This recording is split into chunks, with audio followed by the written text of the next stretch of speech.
दोस्तों ज्यादातर लोग म्यूचुअल फंड में तो इन्वेस्ट करते हैं, लेकिन उन्होंने ईटीएफ के बारे में सुन भी नहीं रखा होता, जबकि ईटीएफ कई मायनों में म्यूचुअल फंड से बेटर होता है। और इवन अगर आपने म्यूचुअल फंड में एक भी रुपया इन्वेस्ट कर रखा है, करने की सोच रहे हैं, या ईटीएफ में भी इन्वेस्ट करने की सोच रहे हैं, तो इस वीडियो को देखने के बाद आप डिसाइड कर सकते हैं कि आपके हिसाब से कौन सा इन्वेस्टमेंट ज्यादा बेटर रहेगा। बहुत ही इंपॉर्टेंट वीडियो है, अगर आप म्यूचुअल फंड ईटीएफ में इंटरेस्टेड है तो पूरा ध्यान से जरूर देखिएगा। तो सबसे पहले मैं आपको समझा देता हूं कि ये ईटीएफ क्या होता है और ये म्यूचुअल फंड क्या होता है। सबसे पहले म्यूचुअल फंड के बारे में बात करें तो देखिए, म्यूचुअल फंड का तो आपको पता ही है कि म्यूचुअल फंड के केस में आप जैसे हजारों इन्वेस्टर्स एक एसेट मैनेजमेंट कंपनी को अपना पैसा देते हैं।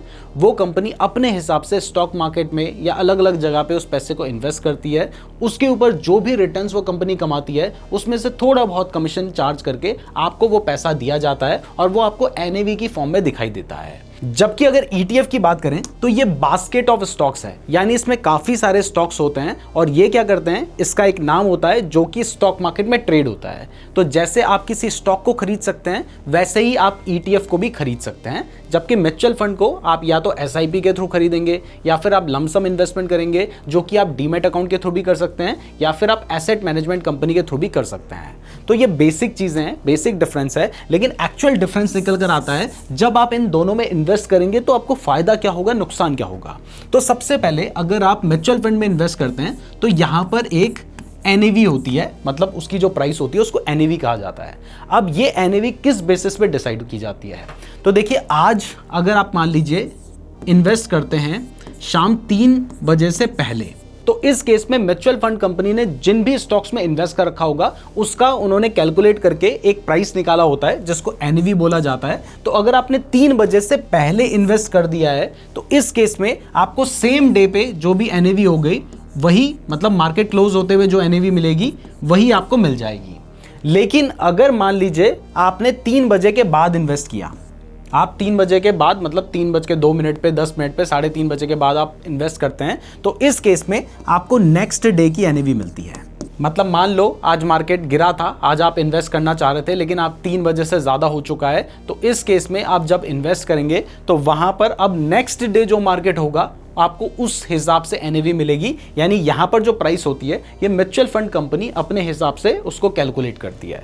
जबकि अगर हम ईटीएफ की बात करें तो ईटीएफ में आपको एनएवी की टेंशन लेने की जरूरत नहीं है। यहाँ पर आपको प्राइस दिखाई देती है और वो क्या होती है, वो ईटीएफ की प्राइस होती है। जैसे स्टॉक होता है, मान लो कोई भी एक कंपनी का स्टॉक है, उसकी एक प्राइस है, वैसे ही आपके डीमैट अकाउंट में आपको ईटीएफ दिखाई जाता है जिसकी एक प्राइस होती है और इसको आप बहुत ही आसानी से खरीद और बेच सकते हैं। मतलब आप चाहो तो अभी के अभी बाय कर लो, 2 मिनट बाद सेल कर दो, फिर 2 मिनट बाद बाय कर लो, फिर 2 मिनट बाद सेल कर दो। मतलब आप चाहो तो इसमें ट्रेड भी कर सकते हो। चलिए मैं आपको म्यूचुअल फंड और ईटीएफ दोनों का ही एग्जांपल दिखा देता हूं। सबसे पहले म्यूचुअल फंड की बात करें तो आप अपने डीमैट अकाउंट के थ्रू भी म्यूचुअल फंड बाय कर सकते हैं या फिर एसेट मैनेजमेंट कंपनी के थ्रू भी म्यूचुअल फंड बाय कर सकते हैं। यहां पर आपको बहुत सारे म्यूचुअल फंड के एग्जांपल देखने को मिल रहे हैं, तो हम किसी भी एक म्यूचुअल फंड पे क्लिक कर देते हैं। तो यहां पर आप चाहें तो आप हर महीने अपनी एसआईपी कर सकते हैं। तो अगर आपको बिल्कुल सिंपल इन्वेस्टमेंट करनी है कि हर महीने मान लीजिए 2 तारीख को या 3 तारीख को, 4 तारीख को 1000 रुपए मेरे अकाउंट से कट जाएं और वो म्यूचुअल फंड में इन्वेस्ट हो जाएं, तो आप इस तरीके से यहां पर अपना ऑटो पे सेट कर सकते हैं।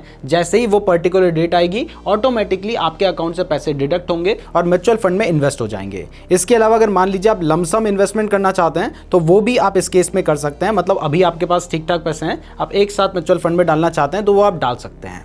लेकिन अगर हम ईटीएफ की बात करें तो ईटीएफ को आप सिर्फ अपने डीमैट अकाउंट के थ्रू ही बाय कर सकते हैं। मतलब ये स्टॉक मार्केट में ट्रेड होते हैं, तो जैसे आप स्टॉक्स खरीद सकते हैं वैसे ही आप इनको बाय कर सकते हैं। तो इसके लिए डीमैट अकाउंट होना कंपलसरी है। अगर आपके पास डीमैट अकाउंट नहीं है तो जिस डीमैट अकाउंट को मैं यूज करता हूं, मैंने उसका लिंक डिस्क्रिप्शन पे दे रखा है, वहां से अपना अकाउंट ओपन कर सकते हैं। तो यहां पर मैं क्या करता हूं, यहां पर मैं ईटीएफ लिख के सर्च करता हूं। अब जब मैं ईटीएफ लिख के सर्च करूंगा तो आपको बहुत सारे ईटीएफ यहां पर देखने को मिल रहे हैं। जैसे अगर मान लीजिए आप गोल्ड के ईटीएफ में इन्वेस्ट करना चाहते हैं तो आपने गोल्ड ईटीएफ लिख के सर्च किया, तो अब देखिए यहां पर आपको ऐसे बहुत सारे ईटीएफ देखने को मिल रहे हैं जिन्होंने पैसा गोल्ड में इन्वेस्ट कर रखा है और उसकी एक पर्टिकुलर प्राइस है। जैसे इसकी प्राइस है 119 रुपए। तो अगर आप इसको बाय करना चाहते हैं तो जैसे आप यहां पर भी एसआईपी कर सकते हैं, लेकिन वन टाइम बाय करना चाह रहे हैं तो आप मान लो 100 शेयर बाय करना चाह रहे हो तो आप उस प्राइस के हिसाब से बाय करेंगे। तो अभी आपको प्राइस दिखाई दे रही है कि आप किस प्राइस पे बाय कर रहे हैं। तो आपने इस प्राइस पे बाय किया है, मान लीजिए थोड़ी देर में ही प्राइस बढ़ जाती है, आप इसको सेल भी कर सकते हैं, मतलब ट्रेड भी कर सकते हैं।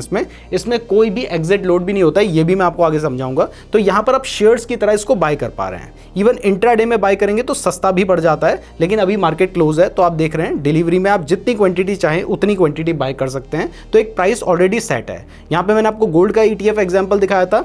अगर मैं निफ्टी का एग्जांपल आपको दिखाऊं तो आप निफ्टी पर जाएंगे, आप देखेंगे कि निफ्टी का भी ETF आपको मिल जाता है, तो आप इसमें भी इन्वेस्ट कर सकते हैं। उसकी भी एक प्राइस यहाँ पे ऑलरेडी सेट है और पिछले 1 साल में जैसा निफ्टी ने रिटर्न दिया होगा वैसे ही इस ETF ने भी रिटर्न दे रखा होगा। इसके अलावा मान लीजिए आप न्यूयॉर्क के स्टॉक्स में अपने डीमैट अकाउंट से इन्वेस्ट करना चाहते हैं, तो यहाँ पर उसका भी एक ETF है, जैसे एक मफांग नाम से ETF होता है, आप इसमें भी इन्वेस्ट कर सकते हैं। तो ऐसे बहुत सारे ऑप्शन होते हैं, लेकिन आप देखेंगे कि इसको आप बिल्कुल शेयर की तरह बाय एंड सेल कर सकते हैं, जबकि म्यूचुअल फंड के केस में ऐसा नहीं होता है। तो यहाँ पर आपने एक सिंपल डिफरेंस दोनों के बीच में समझ लिया है। तो अब सबसे इंपॉर्टेंट चीज जो आपको समझनी है वो ये है कि भाई मैं ETF में इन्वेस्ट करूं या फिर मैं कहीं और पे इन्वेस्ट करूं, मतलब म्यूचुअल फंड में इन्वेस्ट करूं, तो मुझे फायदा क्या है ETF में इन्वेस्ट करने का या म्यूचुअल फंड में इन्वेस्ट करने का। तो सबसे पहले अगर म्यूचुअल फंड की बात करें तो म्यूचुअल फंड के केस में अगर आप इन्वेस्ट करते हैं तो इन्वेस्ट करते वक्त ही आपसे एक एक्सपेंस रेशियो चार्ज किया जाता है।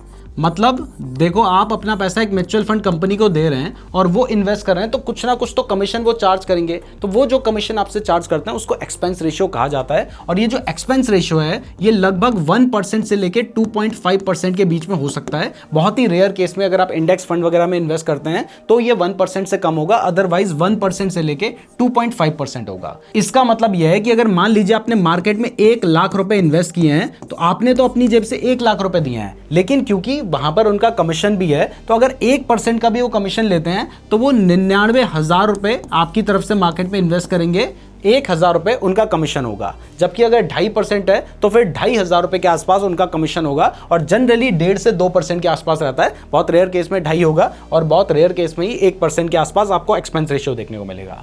जबकि अगर ETF में बात करें तो बहुत सारे ETF में जो एक्सपेंस रेशियो होता है वो होता है 0.05%, यानी इतना कम।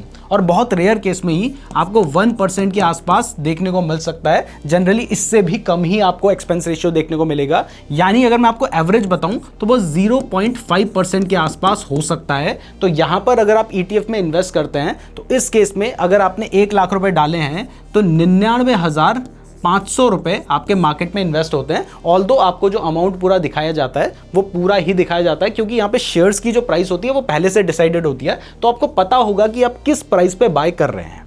तो सबसे पहला डिफरेंस है कि म्यूचुअल फंड्स आपको महंगे पड़ते हैं जबकि ETF आपको सस्ते पड़ते हैं। अब बात सिर्फ इतनी सी होती तो मैं आपको कभी भी ये वीडियो बनाकर ये चीज़ें नहीं समझा रहा होता। इसके बाद एक और चीज़ निकल कर आती है, और वो ये है कि अगर मान लीजिए आपने म्यूचुअल फंड में आज इन्वेस्ट किया और कल को ही आपको पैसे की जरूरत पड़ गई और आप अपने म्यूचुअल फंड को बेचना चाहते हैं, तो इस केस में आपसे 1% से लेके 2% तक का एग्जिट लोड भी चार्ज किया जाता है। मतलब आप क्योंकि एक पर्टिकुलर टाइम पीरियड से पहले उस पैसे को निकाल रहे हैं तो आपको एक तरह से पेनल्टी पे करनी पड़ती है। अब वो टाइम पीरियड जो होता है वो जनरली 1 साल होता है, यानी 1 ईयर होता है, और कुछ कंपनीज 2 साल का भी टाइम पीरियड रखती हैं कि अगर 2 साल से पहले आप अपने म्यूचुअल फंड को बेचेंगे तो आपको 1% या 2% के आसपास का एग्जिट लोड देना पड़ेगा। मतलब मान लो मार्केट गिर रखा है तो आपको 2% अगर देना पड़ गया तो आपका दोबारा से 2,000 रुपये का नुकसान हो जाएगा। जबकि अगर हम ETF की बात करें तो यहाँ पर कोई भी एग्जिट लोड नहीं होता है। मतलब अगर आपको लगता है कि आप बहुत लंबे टाइम तक इन्वेस्ट नहीं कर पाएंगे, आपको पैसों की ज़रूरत पड़ सकती है, तो फिर इस केस में ETF ज़्यादा बेटर ऑप्शन है, क्योंकि यहाँ पर अगर आप इन्वेस्ट कर देते हैं और आपको 10 दिन बाद भी पैसे चाहिए तो जब आप सेल करेंगे तो जो उस टाइम पर प्राइस चल रही होगी उसी टाइम पर वो आपको सेटलमेंट हो जाएगा, वही हिसाब से आपको प्राइस मिल जाएगी। तो म्यूचुअल फंड में जब आप घुस रहे हो तब भी आपसे पैसे लिया जा रहा है, जब आप बाहर निकल रहे हो तब भी आपसे पैसे लिया जा रहा है। जबकि ETF में जब आप जा रहे हो तब भी बहुत नॉमिनल या ना के समान चार्जेस हैं, और आते समय मतलब एग्जिट कर रहे हो तब भी आपसे चार्ज नहीं लिया जा रहा है। क्लियर कर दूं कि अगर आप 2 साल या उसके बाद सेल करते हैं तब आपसे चार्ज नहीं लिया जाता है म्यूचुअल फंड में भी एग्जिट लोड। उसमें भी थोड़ा बहुत गेम होता है कि अगर मान लो आप SIP कर रहे हो तो वो तो आप मंथ ऑन मंथ कर रहे हो, तो फिर अगर आप सारा पैसा निकालोगे तो पर्टिकुलर अमाउंट पे चार्ज किया जाएगा, पर्टिकुलर अमाउंट पे नहीं चार्ज किया जाएगा। तो आपने ये चीज समझ दी है। बाकी अगर ओवरऑल डिफरेंस की बात करूं तो 3 बजे से पहले अगर आप म्यूचुअल फंड में इन्वेस्ट करते हैं तो आपको एंड ऑफ द डे की NAV मिलती है। अगर उसके बात करते हैं तो फिर आपको नेक्स्ट डे की एनएवी मिलती है,